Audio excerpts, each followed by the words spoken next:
Reka mbaramutse mwese aho muri hose, izina ry'Imana yacu rihabwe icubahiro, amena. Icigwa ngo imyambarire. Akazina ni Claudine Habonimana, ishengero ry'Abadiventiste b'umunsi w'indwi Isororezo, intaravugabutumwa nyene ya Sororezo. Reka dusenge. Uragororoka Mwami wacu Yesu Kristo, ngwino ubane natwe mu cigwa kivuga ngo imyambarire. Abasore, abigeme, abapapa, abamama, abana bato, umuntu wese aho ubona bitagenda neza mu myambarire, uduhe kwambara nk'uko ijuru rishaka. Amen. Twamaze kumva yuko icigwa kivuga ngo imyambarire ni mu gitabo Integuza volume ya 2, kandi turaza kwibana no mu gusura mu vyagezwe 22 ku murongo wa 5, kandi turifashisha muri kino gitabo cane gose kuko mu vy'ukuri kirimo amajambo mazima. Ushobora kuvuga ati naco fise, canke ugasanga ibi vyigwa vyacu hariho n'abariko barabikurikirana atari Abadventiste b'umunsi w'indwi.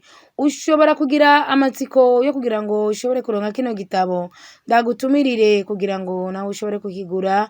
Kirimo amajambo meza cane na cane ku myambarire n'ibijanye n'imirire, uko umuntu ashobora gufungura.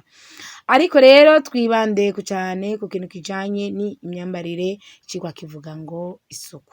Ku rupapuro rwa 13 ngo nyabuna bashiki bacu, imyambaro nuko umuntu ayambaye, nivyo n'ubundi bigaragaza ingeso z'ubugabo n'umugore.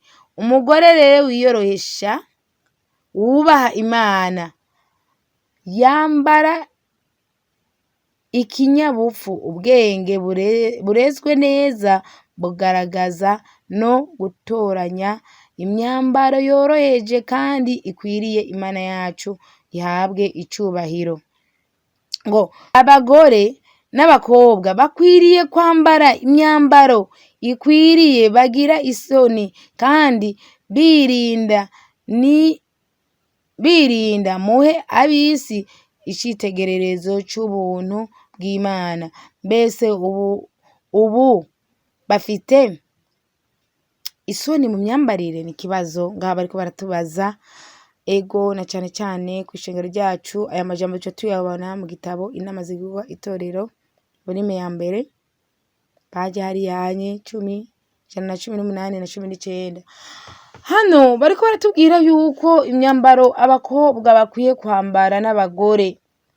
Mbega ngo iyo myambaro twambara koko ibera ab'isi icitegererezo mu buryo bw'impwemu, canke ibera ab'isi icitegererezo mu buryo bw'umubiri? Hari ikibazo ngaha batubajije ati mbega iyo myambaro bambara koko barafise isoni? Ngo mbega n'ubu bafise isoni mu myambarire? Nta soni mu vy'ukuri. Umuntu umwe wigeze kuvuga uti hamwe leta yacu yotangaza ati hariho umunsi w'abigeme n'abagore wo kwambara, umuntu azambara uko ashatse, hariho abo mwobona bagenda amenya uko nyene, amenya. Imana itugwanire cyane. Aha hantu rero mu vy'ukuri mu myambarire nta soni na gatoya, kuko mukunze kubibona. Ushobora guhura n'umuntu ukabona yambaye ubusa, ukabona hariho ibihimba bimwe vyari gufukwa, ugasanga umuntu yabishize hejuru, ugasanga mu vy'ukuri bikoza isoni abamuraba, kandi bikongera bigatera agahinda ijuru riba riko rirabiraba. Imana yacu itugwanirire cyane, abakenyezi hamwe n'abigeme. Bamwe rero ngo baravuga bati ngo imyambaro ngo mutubwira yavuye muri mode. Ariko rero se ibyo rero bitwaye iki? Nifuzaga yuko mu buryo bushoboka bwose, kwaba avuye muri mode, umwambaro ukwiye kuba umwambaro mu vy'ukuri mwiza. Mu bagore rero 1000 umwe ugasanga mu vy'ukuri ngo niwe yambaye imyambaro ijuru rishobora gushima. Wimbuze izi nzitwazo, umuntu ukamubwira ni wambare neza. Mu mashengero atandukanye bayita ngo babavugira Imana, ugasanga abakozi bo muri ayo mashengero barabwiye abigeme, abagore ati mwambare neza, iyi mwambaro wambara nubero ukazumva ngo none gushaka twambare gute, ngo imyambaro ngo dukwiye kwambara ngo ni imyambaro imvugo nk'izo ni imvugo zivuye kuri Satani. Wiyumvire ngo ijuru mu bagore igihumbi ngo irashobora kubona yuko ngo umugore umwe ari we yambaye neza. Imana itubabareye cyane. Aya majambo arateranya agahinda, aya majambo arateranya intuntu. Mu by'ukuri mu bagore igihumbi ugasanga ngo umugore umwe niwe yambaye neza nk'uko ijuru rishima. Mbega kwambara neza ni mu buryo ubwahe? Cyangwa uca wibaza ngo nk'aya majambo twabimvise haruguru ngo mbega mushaka twambare gute, mbega mushaka imyambarire twoyambara ijuru rigashimwa niyahe? Koko mu by'ukuri noshimira abigeme benshi, abakenyezi benshi, imisore myinshi, abagabo benshi usanga mu by'ukuri bagiye kugura impuzu usanga mu by'ukuri bemera ko mwe mu Imana bari wabahitiramwo. Ugasanga umuntu mu gucagura impuzu akavuga ati impuzu ntayo no yambara mu makoraniro, ugasanga umuntu agiye gusonesha impuzu akavuga ati impuzu ntayo yambara mu makoraniro, ugasanga umuntu aravuze ati iyi mpuzu ndambaye ijuru hiryo kwishima. Ngabo bantu beza rero nakwe tubagire ko maze twambara imyambaro ishimwa n'Imana. Umwambaro rero wose umuntu yambara ugomba kuba umukwiriye neza, utamuhambiriye ngo ubuze amaraso kugenda neza mu mubiri, cyangwa se ngo umubuze guhumeka neza. Ahamba ninjiye mu cigwa c'intungamagara. Imyambaro mwambara mu by'ukuri, imyambaro twambara ikwiye kubera amaso, kuko mu by'ukuri mu gihe imyambaro twambara ugasanga umubiri wagufashe watekeye, amaraso ntabwo ariko aratembera neza, wumve yuko uri kurakosa, uri kurica mu mategeko munana agenga umubiri mu kijanye mu by'ukuri na rya tegeko ritubwira kugorora imyimenyerezo ngorora mubiri. Wumve yuko uri kurakora nabi mu gihe wambaye impuzu, ambara impuzu kurekure itaza kugutekera cyane, bituma mbere mu by'ukuri na bamwe bakuraba batokwifuza, kuko n'ubundi ari gihe umuntu usanga yambaye imyambaro mu by'ukuri ugasanga mbere no kugira ngo ayambure uwo mwambaro uramugora cyane. Gukunda rero kwambara kwagira ingeso maze bigatuma umugore aba atakibaye umukristo mwiza ukwiriye kandi wirinda. Iyo myambarire rero mu by'ukuri dukwiye ngo kwibera mu maso abagore, Imana ibona yuko kwagirika kw'ingeso kenshi kubagiriza no kwibona no kwirata mu myambaro. Mbona yuko rero imyambaro y'igiciro myinshi anika ubushake bwo gukora ibyiza. Imana itubabarire cyane.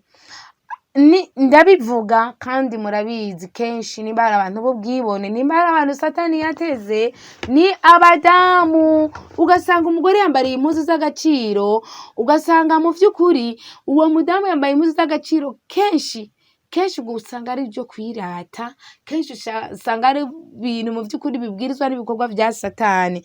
Ngaho rero mu gihe muba muri ko murahitamo kwambara iyo myambarire, mu by'ukuri ni ibintu byo kwirinda cyane, kugira ngo n'ubundi mu gihe iyo myambarire twambara ntabe ari imyambarire mu by'ukuri yo kuza kwirata ku bandi. Abadamu benshi iyo kamera irabafata, abigeme benshi iyo kamera irabafata, ugasanga mu by'ukuri yambaye imyambarire kugira ngo n'ubundi arushe naka. Imana itugwanire cyane. Ugasanga rero nikosa abadamu benshi akunze gukora, bakamira mu madeni, bagiye gufata ibitenge kugira ngo nakabone ko yambaye iyo myambarire. Mwumve yuko mu by'ukuri ntabwihesha Kristo. Izina ry'Imana yacu ritugwanirire cyane. Ngo dukwiye kwambara imyambaro isa niyandikishijwe ko urutoke rw'Imana. Aya majambo ngo abikwe baye ubusa. Imana yacu itugirire neza kandi tugwanirire. Imyambaro wambara ngo ukwiye kuba umwambaro wandikishijwe ku rutoke rw'Imana. None koko umwambaro wambara urahesha Kristo izina ry'Imana yacu? Cyangwa ni wa mwambaro wambara ukagaragaza uwuriwo? Cyangwa ni wambaro wambara ugatuma mu by'ukuri abamarayika aho bari cyangwa abakozi b'Imana bifata mu gahundwe? Niyo mpamvu rero dukwiye kwambara ngo imyambaro yandikishijwe ko urutoke rw'Imana. Imana yacu itugirire neza. ngo abenshi rero kugira ngo bagendane n'ivyadutse by'ubufyoyozi baretse umurimbo basanganwe uvanze no kwiyorosha, maze baragamira ivyadutse batanga igihe rero n'imari n'amaranga y'ubwenge n'ubutungane bw'umutima. Bameze n'uburungane bw'umutima,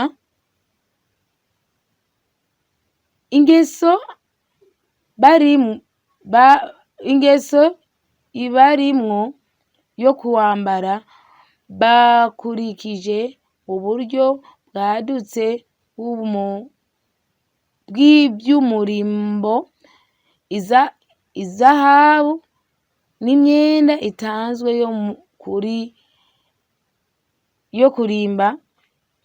yo kurimbana, ntibizatera kandi gushima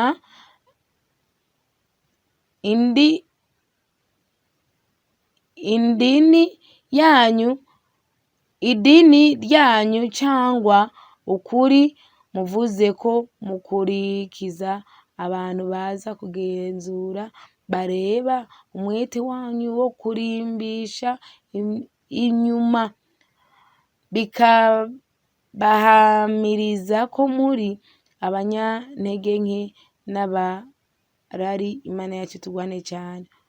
Ubwibone no gushakisha ni ivyaha umugore akunda cyane. Kubyo aya mategeko rero niwe abwirwa. Imana yacu tugwane cyane bagore bageme. Ibi vyaha ngo turabikunda cyane. Ibi vyaha ngo kenshi bikunda kutugaragarako. Ibi vyaha vy'imyambarire nico gituma tukwiye kubibara mu maso kugira ngo mu vy'ukuri umwigeme umumama twambara imyambaro mu vy'ukuri ngo yandikishijweho urutoki rw'Imana. Ni bande uyu munsi imyambarire yabo bambara mu vy'ukuri yandikishijweko urutoke rw'Imana? Iyo myambarire nyene wumva ugasanga ngo mu gihe turiko turayambara iyo myambarire, mu vy'ukuri ugasanga twambaye imyambaro, ugasanga ngo babagabo b'ibipfu, ya misore y'ivyigenze, bamwe bataracika kuri kamere y'ubusambanyi, ugaca usanga ngo rimwe na rimwe babonye ukuntu yambaye impuzu ngo yamuhambiriye, uko umuntu yambaye impuzu hariyo ibice bimwe bimwe bigenda yerekanye bigaragaza uwo ari we, ugasanga ngo Satani arabakoresheje biroshe mu vyaha vy'ubusambanyi. Kubera iki ari wewe wabahamagaye? Kubera iki ari wewe mu vy'ukuri wambaye imyambaro itabereye?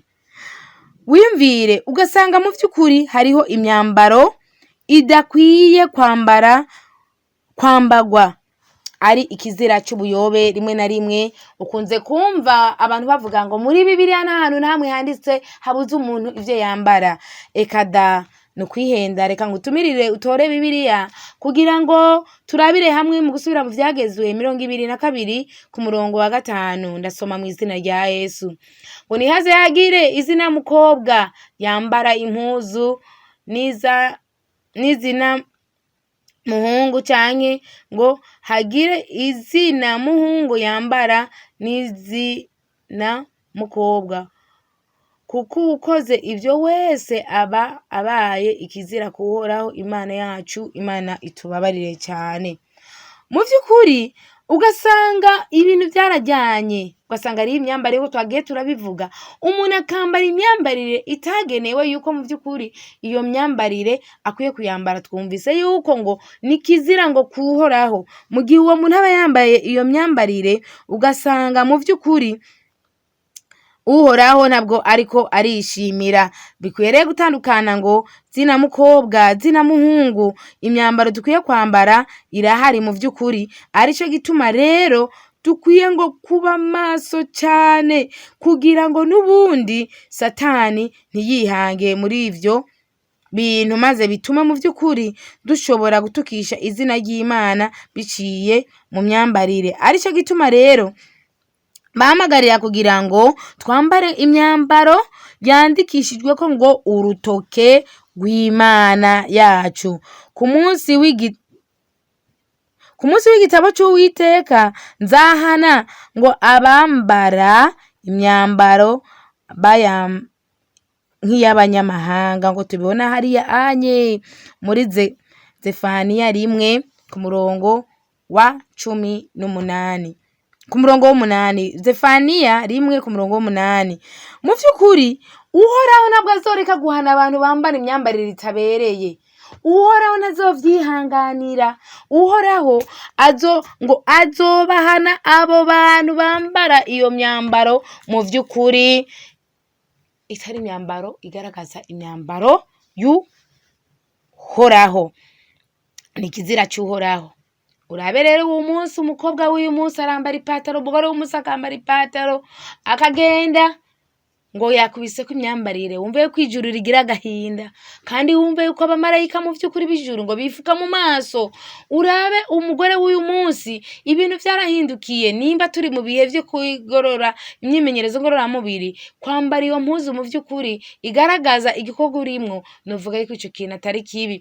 Ariko rero Satani yarahindukiye. Mbega ikibazo ukwiye kwibaza nanje nibaza, mbega kora ni impuzu mu vy'ukuri yo kwambara ahagaragara? Ni impuzu yuko ukwiye kuyambara mu minsi y'imyimenyerezo ngororamubiri? Eka namba ni bwa bwibone Satani adushiramwo kugira ngo n'ubundi tugaragaze uko tuba turi. Ugasanga umuntu mugihe aba ari muri siporo yambaye ikora iyo si impuzu ijanye n'ico gikorwa, kuko iza guhambira umubiri wawe, bigatuma mu gihe uriko urakora ico gikorwa uwo muti uriko urakora bigatuma bitaranguka neza, kubera umubiri wawe udaze. Imana yacu tugirire neza. Iyo myambarire rero iragishibije muri kino gihe cacu kiranga ibihe vy'iherezo. Mbere uzonasanga rimwe na rimwe ubu umukobwa umugore bambara iyo myambarire ngo usanga n'imyicaro ubwabo yahindutse, bivanye nuko baba bambaye, na cyane cyane iyo myambaro itaba ibereye ihesha Kristo wacu icubahiro. Imana yacu tugwanirire cyane. Ngwino rero mbafitiye inkuru nziza, twambare imyambaro ngo yandikishijwe ko urutoke rw'Imana. Turangirize kuri ino nkuru kandi tubona hano nyene muri kino gitabo, mu vy'ukuri nayo nyene igiye kudufasha cyane ku bantu bakunze kwambara imini. Kubana bakwiye kwambara imini, bakunze kwambara imini, mu vy'ukuri nabo hari ico naho tubona muri kino gitabo nyene. Umukecuru umwe mu mwaka umwe w'1968, uyu mukecuru mu vy'ukuri hari ico yavuze ku bantu bakunze kwambara mini. Mumve mu ntega amatwi. Wowe urayambara wibaza ngo ni style mu vy'ukuri, canke ukavuga ngo wayambaye kugira ngo n'ubundi abisi bakubone. Hariho abayambara batazi impamvu. Uyu munsi nimba uyambara utazi impamvu, gutumirira uyihebe mu izina rya Yesu. Hariho abayambara bazi impamvu yayo. Nawe ndagusavye mu gihe ijwi ryamwe mu Imana ariko riradodora, niwemere kukomanaza umutima, wemere wugurure Kristo yinjire muri wewe, maze kugira ngo musabane nawe akwereke ivy'amahoro n'ivy'igikundiro ijuru rishimira, maze uhinduke, maze kwemera ko mwe mu Imana kuyobora, maze kugira ngo ibintu bihebe mu izina rya Yesu. Uwo mukecuru rero yaravuze yuko abantu mu vy'ukuri ngo bambara mini, ngo mu vy'ukuri ngo baba bagomba abahungu babarabe, kuko ugiye kubiraba burya niga kuzosanga umukobwa agaragaza ubusambanyi bwiwe akabwira umuhungu ngo ndashaka yuko dusambana, ndashaka yuko dukora ibi. Ivyo rero Satani yarabonye yuko abakobwa benshi badashobora kubikora, arico gituma abahungu beza, abagabo beza, nubona umukobwa aje kukubwira ico kintu akacatura, uze umutinya umwegere kure, haba hariho impamvu.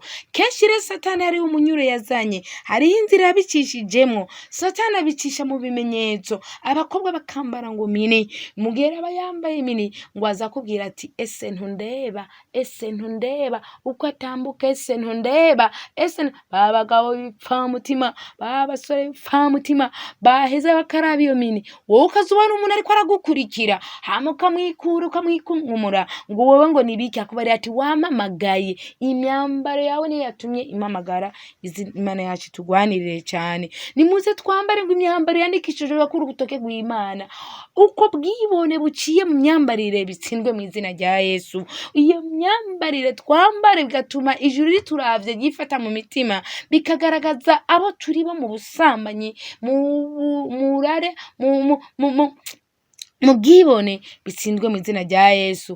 N'abasore tubahamagarira kugira ngo bambare imyambaro myiza, kuko mu by'ukuri ugiye kuraba urasanga abasore benshi b'iki gihe ugasanga yambaye ipataro, ugasanga impuzu yo munsi igira hejuru, mbega ukibaza ati mu by'ukuri koko hari impuzu zitakwiye kujya hejuru, hari impuzu zitagenewe kuba munsi y'izindi. Ugasanga umusore yambaye ipataro makiyo yindi mpuzu ugasanga igira hejuru, ugasanga umusore yambaye kobega ko yambaye mini pataro, kikaba yambaye butura mini, ukobega ubwoko bw'iyo mpuzu mu buryo yambaye ipataro wowe ukabona yuko mu by'ukuri yambaye ukobegwa kari butura, ukobegwa kari pataro, ukobegwa izina mu by'ukuri ushobora kuyiha. Basore beza mbafitiye inkuru nziza kugira ngo mwambare imyambaro namwe yandikishije ku rutoke rw'Imana. Ugasanga uburehaje impuzu, kuko ugiye kuraba muri kino gitabo ariko turasoma ngo Satani we ngo buri mwaka ahindura modere. Ico gihe rero tugiye kugura modere cyangwa turiko turasonesha imodere, dukwiye kuba maso imodere dukoresha cyangwa impuzu tugura ko zandikishijwe ko ngo urutoke rw'Imana. Ugasanga umuntu arambaye impuzu mu by'ukuri zidahesha Kristo wacu icubahiro. Ugasanga rero ibyo bintu byarinjiye no mu bavugira Imana, ugasanga ibyo bintu mu by'ukuri biriko biragenda bitwa yuko ari abantu mu by'ukuri turiko turamamaza izina rya Kristo Yesu wacu atugwanire cyane. Ngwino rero mbafitiye inkuru nziza, wewe wambara imini, wewe wambara ipataro kandi usanga uzi yuko Kristo atavyemera, wewe uri kurakora imyambarire igaragaza yuko batumugwisha basazawe abapapa, bigatuma wewe imyambarire yawe ituma wowe ubwawe nawe wihamagariye abadayimoni ba Satani, birangire mu izina rya Yesu. Haleluya. Twambara imyambaro myiza ituma ijuru mu by'ukuri rituravye rinezerwa. Imyambaro myiza irahari, arico gituma n'inama ku batayeri n'abatayeri kazi bakwiye kuba maso, wirinde kurondera amahera atuma mu by'ukuri ayo mafaranga ngo nuko nguri kure yarondera wangu nakazi. Ube maso, kuko nimba hari abandi bantu benshi bagiye kubura ubwami buhoraho, n'abatayeri kazi, wofuma ubura amahera hakushona impuzu ituma uyambaye amaramaza Kristo, izina rya Kristo ritukwa, wofuma uyaheba ariko gakura impuzu ijuru riravye rishimwa, izina ry'Imana yacu rihabwa icubahiro. Kuko wowe ushobora kuvuga ngo je n'akazi, ijambo ry'Imana riravuga riti haragowe uzana ibitsitaza. Mbega nimba ivyo bitsitaza uwo yabikuzaniye, Bibiri ivuga yuko na wowe nubwo icyo gitsitaza wakiguyemo kandi atari wakizanye, nawe urimbukana nawe. Imana yacu tubabarire cyane. Ngwino rero ube maso nawe mugihe uri kurakora iyo myambarire, kugira ngo natwe ntituzocigwe kwiteka, ahubwo tuzobega data mwiza ko twahagaze mu kazi kacu, twashingiye izina rya Kristo turarihagararira, maze Kristo wacu ahabwa icubahiro. Reka rero Imana itugirire neza kandi yongere tugirire kuba kwambara nk'uko Kristo abishima, imyambaro ibereye. Imyambaro itabereye ko ari kizira kuhoraho irangire mu izina rya Yesu. Uragize neza kongera kuduha ubworozi buciye mu myambarire, aho abantu benshi bambara nk'uko ijuru ritabereye ritabishima. Nongere ngo uhamagare wongere tubwire amasezerano mashasha, twambare nk'uko ugomba, uturinde kwambara ibisamaza, uturinde kwambara imyambarire ituma Kristo aho uri utukwa, ahubwo twambare imyambaro bituma wowe Yesu Kristo wacu uhabwa icubahiro. Ngwino rero ushikare kugendera uwo wese yumvise ano majambo, urinde kuyirengagiza, turinde kuyirengagiza, turabigusavye mu izina rya Yesu.